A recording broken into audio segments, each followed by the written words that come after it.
విగ్రహాలను ధ్వంసం చేసిన కేసులో ముద్దాయి అరెస్ట్.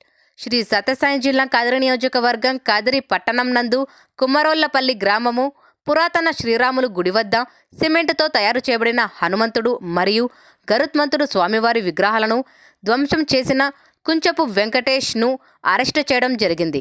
విచారణ చేయగా సదరు కుంచపు వెంకటేష్ గతములో సదరు గుడి గోపురము మరియు రామాలయం ఆర్చులను కట్టుటకు గుడి ధర్మకర్తల నుండి ఒప్పందం చేసుకున్నానని, అయితే గుడి వద్ద కొంత పని అయిపోయిన తర్వాత కూడా గుడి యాజమాన్యం తనకు చేసిన పనికి డబ్బులు ఇవ్వకుండా వేరే వారికి పనిని అప్పగించినారని తెలిసి తాను ఉద్దేశపూర్వకంగా కోపముతో 4వ తేదీ 3వ నెల 2026వ తేదీ రాత్రి 10 గంటల సమయంలో గుడి వద్దకు వెళ్ళి తన పని వేరే వారికి అప్పగించారనే కోపముతో అక్కడ ఉన్న సిమెంట్తో తయారు చేయబడిన హనుమంతుడు మరియు గరుత్మంతుడు స్వామివారి విగ్రహాలను పాడు చేయటం జరిగింది అని ఇచ్చిన స్టేట్మెంట్ మేరకు అతనిని అరెస్టు చేసి కోర్టుకు హాజరుపరచడం జరిగింది.